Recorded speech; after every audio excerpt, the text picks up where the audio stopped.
سوال، کیا عین نماز جمعہ پر جانے سے پہلے یعنی دوپہر کو غسل کر کے جانا چاہیے یا جمعہ کی صبح بھی نہا لینا ٹھیک ہے؟ جی، رات سے جمعہ تو شروع ہو چکا ہوتا ہے، اس لیے اگر کوئی تہجد کے وقت بھی نہا لیتا ہے تو اس کا نہانا بھی دراصل جمعے کا نہانا ہی شمار ہوگا۔ کیا انڈے کا بھی صدقہ دیا جا سکتا ہے؟ جی ہاں، آپ نے وہ حدیث میں پڑھا، اونٹ سے شروع کر کے انڈے تک آئے، لیکن افسوس کہ ہمارے معاشرے میں صرف کالے بکرے کا ہی صدقہ جائز ہے۔ حالانکہ صدقہ تو آپ کسی بھی چیز کا کر سکتے ہیں، حتیٰ کہ اگر آپ کے پاس مال نہیں تو آپ صلی اللہ علیہ وسلم نے فرمایا تبسمک فی وجہ اخیک صدقہ، کہ اپنے بھائی کو دیکھ کے مسکرانا بھی صدقہ ہے، کسی بہرے کو زور سے بول کے سنوانا صدقہ ہے، کسی بھولے ہوئے کو رستہ دکھانا صدقہ ہے۔ تو صدقے کی تو بے شمار قسمیں ہیں، امر بالمعروف اور نہی عن المنکر صدقہ ہے، تسبیح پڑھنا بھی صدقہ ہے جوڑوں کا۔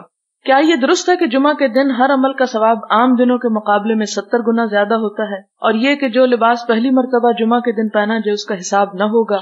ایسی کوئی بات میرے علم میں نہیں، اور ویسے بھی اس کو سمجھنے میں ذرا دشواری ہو رہی کہ 70 گنا کی بات جو ہے یہ بہت بڑی ہے۔ صرف رمضان کے بارے میں آتا ہے کہ اس میں جو نفل عبادت ہوتی ہے وہ فرض کے برابر ہوتی ہے، اور ایک فرض 70 فرض کے برابر ہو جاتا ہے، لیکن جمعے کے دن کے بارے میں ایسی کوئی بات میرے علم میں نہیں ہے، اگرچہ میرا علم بہت ہی قلیل ہے۔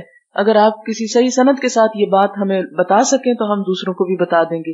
جمعہ کے دن زوال سے قبل، زوال کے وقت اور زوال کے بعد سبھی اوقات میں نماز پڑھنی جائز ہے، کیا یہ درست ہے؟ جی ہاں، جمعہ کے دن زوال کا اعتبار نہیں ہوتا، اور آپ نے حرم میں بھی دیکھا ہوگا کہ عین 11:30 پونے 12 بعض اوقات شاید اذان ہو رہی ہوتی۔